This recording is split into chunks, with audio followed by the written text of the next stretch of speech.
Assalamualaikum warahmatullahi wabarakatuh. Kembali lagi dengan saya Korey Imanuddin. Di sini kita kembali dengan acara podcast Age of Empire, yang mana bagi teman-teman yang baru nonton di YouTube ini, podcast Age of Empire itu membahas mengenai cryptocurrency. Khususnya kita tuh dengan bintang tamunya.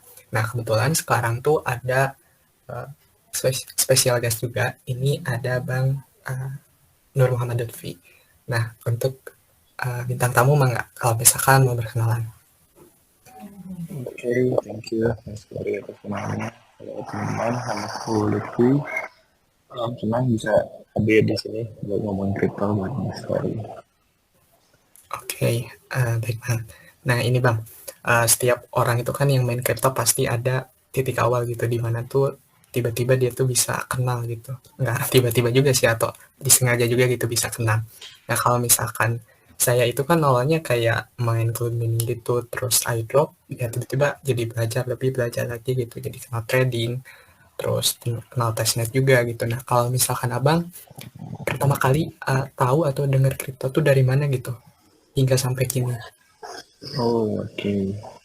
Itu lumayan jauh sih. Jadi sekitar 2017 kayaknya somehow lagi booming tuh yang namanya bukan kripto tapi dulu namanya ransomware. Jadi kayak virus di komputer yang membuat kita nggak bisa buka file. Jadi file ekstensinya di beda tuh. Misalnya kita nyimpan foto, tapi berubah yang jadi JPEG jadi random file gitu. Nah ketika orang-orang kena, itu dia nggak bisa buka filenya. Nah itu lumayan rame tuh. Jadi se-Indonesia kayaknya lagi rame dengan virus itu, bahkan pemerintahan juga kena. Nah dari virus uh, itu kan jadi ada serangan dari hacker ya. Nah hacker ini untuk ngasih kayak antivirus atau kayak kuncinya itu dia minta BTC ya atau Bitcoin gitu. Nah aku nggak tahu nih Bitcoin ini apa. Ya udah aku penasaran. Ya udah aku cari-cari Bitcoin, maka dia itu sebuah mata uang digital. Dari situ aku cobalah beli Bitcoin dan ya kayak teman-teman dulu kan itu juga 2017 ya. Aku beli Bitcoin itu mungkin 3 bulan setelah aku dengar-dengar kali ya, itu di akhir Desember itu lagi puncaknya pucuk 2017 bulan. Nah, kayak teman-teman yang mungkin beli waktu 2021 aku juga nyakut gitu. Temen nggak terlalu banyak sih, kayak ya uang main aja sih. Oh iya Bang, jadi awalnya tuh dari itu ya, dari kenal dulu ke itu banyak beritanya kan yang ransomware Banyak. itu. Heeh, Dulu rame makanya banget itu tuh Bang. 2017. Iya benar, itu ramai banget. Abang, ini kan Abang ini tadi udah cerita juga gitu. Terus berarti kalau misalkan menurut saya Abang tuh lebih ke main crypto tuh lebih ke trading ya Bang? Dulu mungkin iya, karena waktu itu aku masih SMA tuh, baru lulus banget. Jadi belum paham, bahkan istilah trading, investasi itu aku juga nggak tahu kalau kata kata kayak gitu tuh ada gitu di dunia. Jadi lebih ke arah em, ya udah beli aja. Yang sebenarnya waktu itu ya trading juga sih namanya. Nah, cuma setelah kesini aku jadi paham teknologinya kayak apa, gunanya apa, cara dulu gimana. Aku lebih ke arah sekarang use case-nya sih. Jadi ini blockchain bisa dipakai buat apa gitu. Dan berbeda banget kayak dulu, yang dulu kan cuman ada koin, ya udah koin aja gitu, cuman bisa dipakai buat sebagai mata uang atau sebagai ya sarana investasi gitu. Cuma kan sekarang ada banyak banget NFT, ada DeFi, ada kayak Mirror, dia itu blogging versi Web3, ada Sound Noisy, kayak Spotify versi Web3, dan masih banyak use case lainnya. Nah itu yang buat aku sekarang lebih minat ke crypto. Nah, baik Bang. Bener ya teman-teman, tadi kata Abang Lutfi itu kalau misalkan yang saya rasa juga dulu tuh pas tahun 2018, 2019 gitu.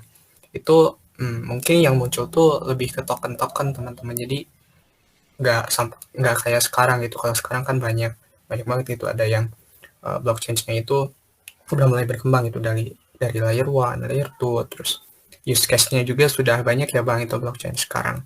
Kalau misalkan dulu tuh paling ya itu aja gitu, misalnya ada token baru terus kita beli lebih ke arah mungkin use case-nya tuh cuman buat ya itu aja gitu. Kalau misalkan sekarang tuh ada DeFi juga dan banyak lagi gitu. Nah, ini Bang, di antara sekian banyak itu yang Abang sebutin tadi gitu dari NFT terus DeFi juga terus Web3 juga gitu ya. Nah, itu yang paling menurut Abang paling menarik itu yang mana gitu sampai Abang tuh mendalami gitu. Tadi yang poin-poin tadi. Kalau aku personally lebih ke arah DeFi karena aku basicnya uh, sebelumnya pernah kerja juga di perusahaan fintech. Jadi aku kayak lumayan mes sama cara teknologi blockchain kerja. Kalau teman-teman mungkin agak aware kali ya, kalau kita ngirim uang ke luar negeri itu prosesnya sangat amat lambat. Dan juga fee-nya itu gede banget gitu. Kayak kita ngirim duit, misalnya kita punya saudara di US, kita kirim duit ke mereka, itu nyampainya bisa semingguan lebih gitu. Dan juga biayanya nggak main, itu bisa ratusan ribu lebih tergantung nominalnya juga. Nah, dengan DeFi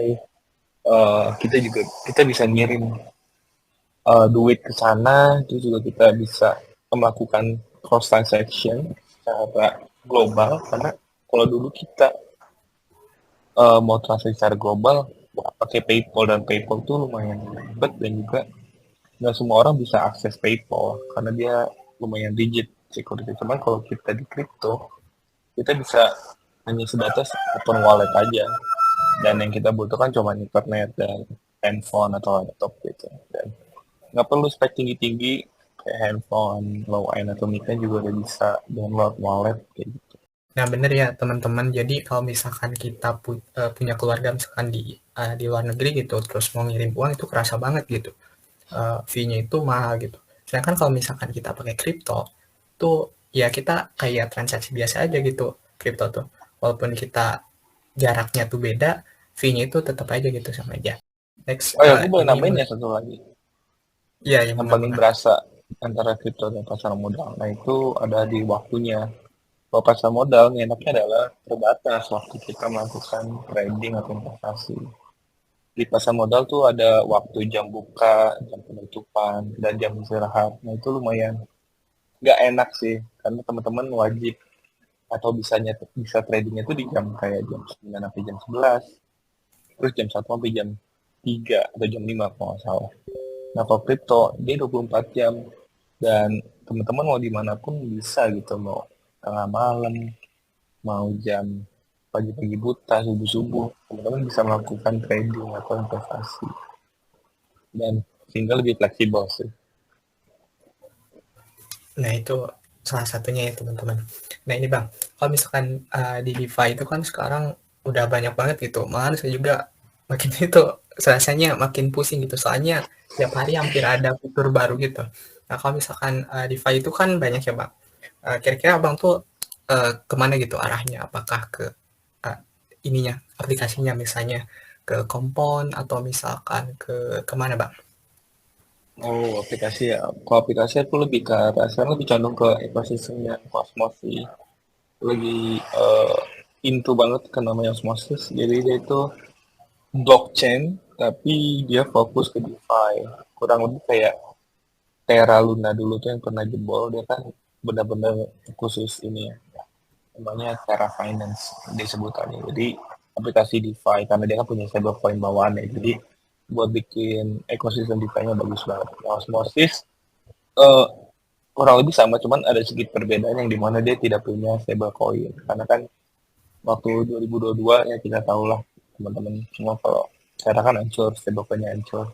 Jadi ada agak sedikit isu yang tidak mengenakan tentang stablecoin, meskipun aku sampai saat ini masih percaya kalau stablecoin itu salah satu use case paling besar di crypto.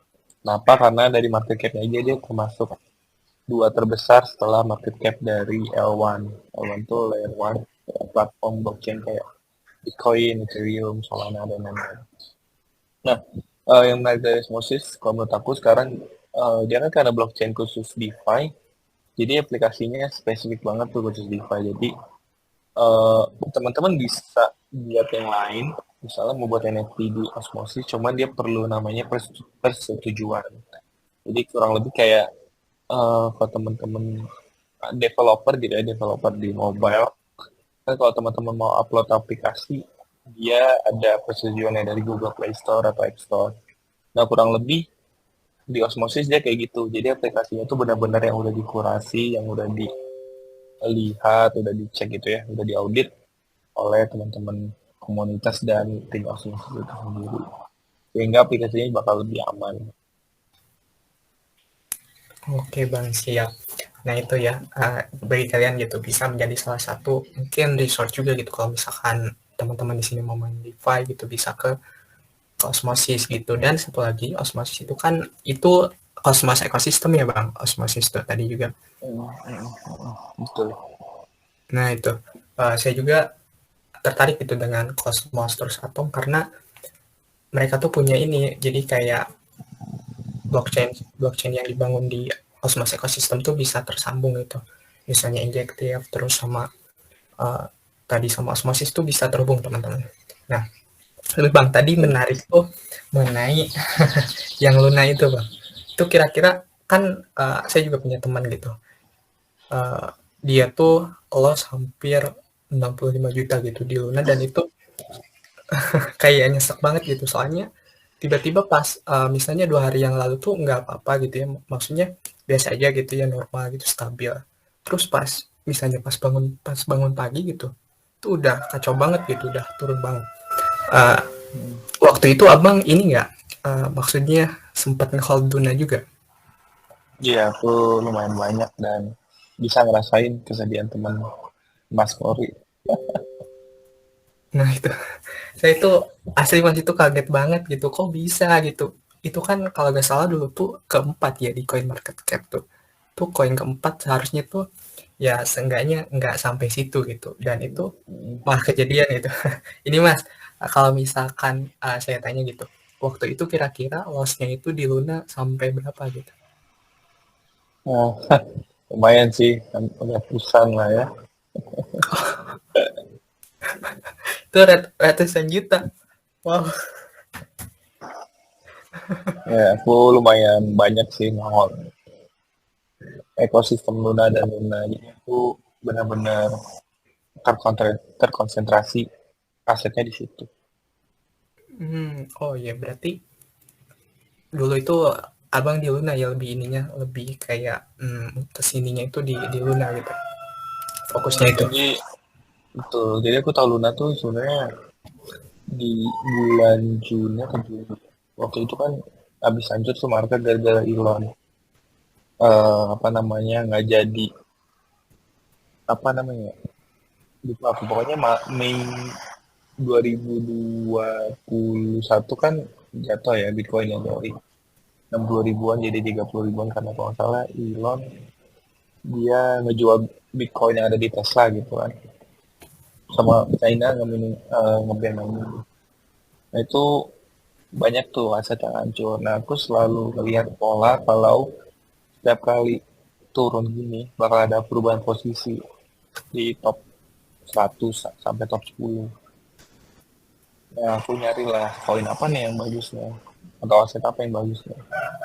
Nah, di bulan Juli aku nonton sebuah conference namanya Mainnet 22. Itu diadakan oleh Mesari. Dia ngundang beberapa speaker. Salah satunya si dokter itu kan. Nah, aku lihat presentasi dia. Terus dia ternyata dia ngebangun namanya Terra Luna itu kan. Itu lumayan menarik sih karena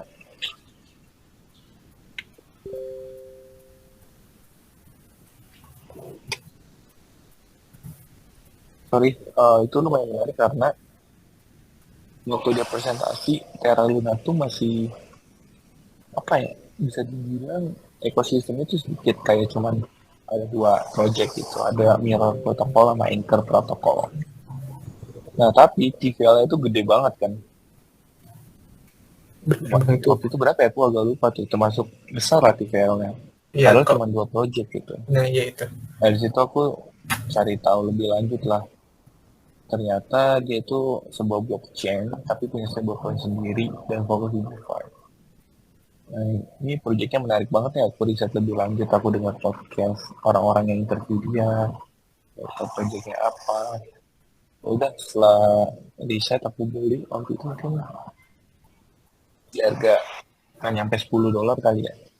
Ya udah aku all in kali ya sebutannya. Aku all in dan ternyata benar. Uh, Proyeknya emang keren ya.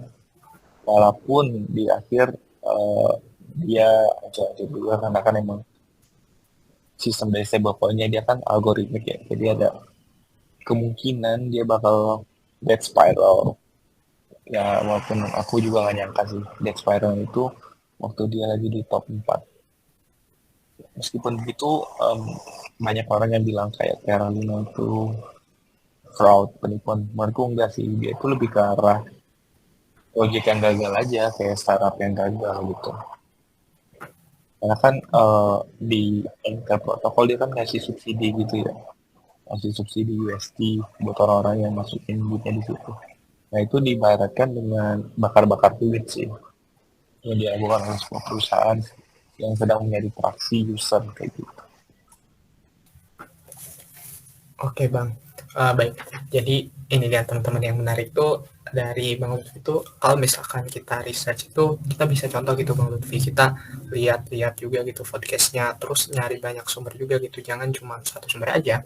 Dan kalau misalkan orang yang udah research tuh pasti beda gitu pendapatnya kayak Bang Lutfi gitu. Kalau misalnya kan dominan pasti yang punya Terra Luna tuh scam gitu. Tapi kalau misalkan kita udah research juga, terus kita udah punya pendapat sendiri gitu, kita bakalan beda gitu. Misalnya tadi Bang Lutfi tuh mengatakan ini ya emang saya juga setuju sih lebih ke kayak kegagalan startup aja gitu. Jadi nggak nggak ada maksud itu project ini tuh kayak mau scam kita gitu. Tapi ya emang gagal aja gitu. Nah ini Bang, saya tuh ingin tahu juga gitu Bang, kalau misalkan kita tuh mau ngeriset gitu, ngeriset ekosistem koin-koin baru gitu yang ada, itu biasanya kita mulai dari mana dulu gitu Bang? Apakah baca white papernya atau misalkan kita ke websitenya atau gimana itu Bang? Kalau ekosistem ke websitenya aja. Kalau misalnya mau lebih ke arah technical, project ini mau ngapain, project ini mau menyelesaikan masalah apa itu di white paper. Nah, baik lagi, biasanya di website itu ada menu namanya ekosistem atau community atau hal yang berkaitan dengan komunitas ekosistem. Itu bisa diklik aja nanti ketahuan tuh di blockchain ini projectnya apa aja kayak gitu. Nah, dari situ teman-teman bisa cari lebih lanjut deh kalau misalnya teman-teman nemu project yang menurut teman-teman bakal sukses atau bakal besar kayak gitu. Oke baik Bang, jadi ini tuh lebih ke kita nyari use case-nya ya Bang? Iya, kalau misalnya buat aku selalu nyari, oh ini project use case-nya apa. Tapi ada satu lagi yang perlu aku tahu, use case ini bakal dipakai oleh berapa banyak orang. Sebagus-bagusnya use case, kalau misalnya yang pakai dikit, ya nggak bakal besar sih projectnya, jadi percuma gitu. Nah, benar itu. Nah, itu teman-teman. Tadi ada satu lagi itu kalau misalkan kita lihatnya itu dari use case, kita mikir juga gitu, apakah ini tuh walaupun mungkin menurut teman-teman bagus gitu ya, oh ini bagus kayaknya ke sistem A tuh. Tapi kalau misalkan use case-nya itu nggak bisa bertahan di pasaran gitu, Stablecoin itu masih tetap menarik menurut aku, dan juga digital identity kayak misalnya Lens, kayak INS, terus juga sosial media festival itu juga itu menurut aku lumayan mendapatkan banyak perhatian dari banyak orang, terutama kayak Lens protokol itu lumayan ramai tuh komunitasnya.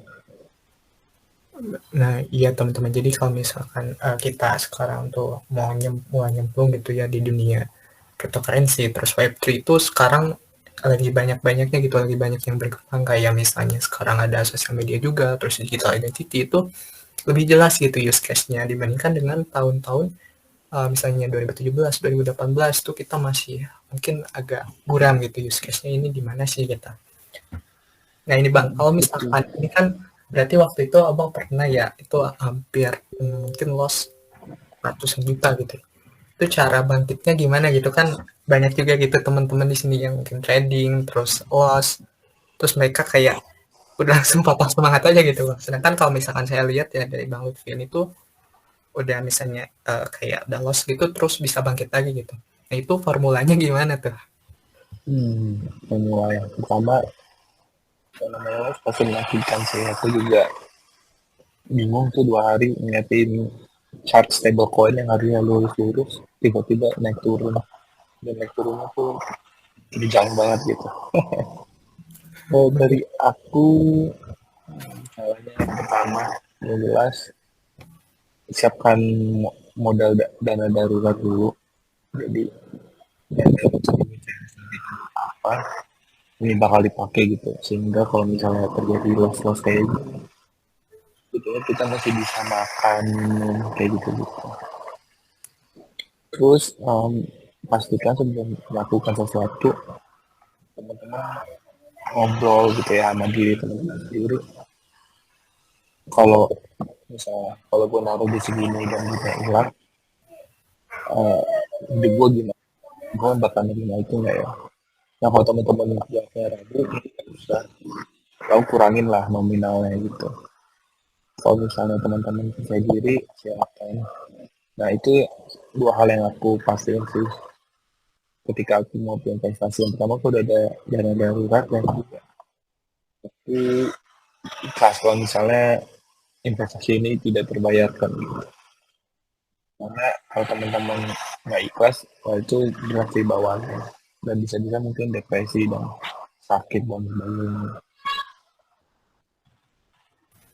Baik Bang, nah itu teman-teman jadi wejangan-wejangan gitu ya dari Bang Lutfi dan yang paling penting itu kalau misalkan investasi juga tuh harus ikhlas gitu supaya misalnya kalau misalkan ada apa-apa gitu kita udah oh iya pasti nih jalannya tuh kan pasti ada dua kalau investasi itu ya kadang kita untung terus kadang kita rugi juga gitu dan itu udah jelas gitu teman-teman harus siap itu dengan itu. Nah tapi mungkin Pastikan nah itu Bang. pastikan gini sih, yang namanya investasi kan ada naik ada turun. Kalau teman-teman saya naik ribuan kali lipat, teman-teman bisa juga turun 100% gitu, atau jadi nol. Dan itu ya itu kemungkinannya cuma dua itu doang kan, kalau antara naik dan turun. Nah benar teman-teman jadi saya juga baru sadar gitu ya benar juga ya kalau misalkan pasti teman-teman ini pernah untung gitu sekitar 40%, naik 40%, 80%, 200% gitu. Dan pasti kalau misalkan turun juga ada kemungkinan gitu, kayak kita turun 100%, 80% gitu. Itu yang harus kita sadari gitu. Nah, ini mungkin terakhir ya. Jadi saya mau ucapin terima kasih banget gitu buat Bang Lutfi gitu udah mau ini hadir ke acara podcast kita di hari Sabtu gitu dan menyempatkan waktunya intinya ini kan weekend gitu. Saya terima kasih banget Santai. siap bang. Jadi akhir kata wassalamualaikum warahmatullahi wabarakatuh.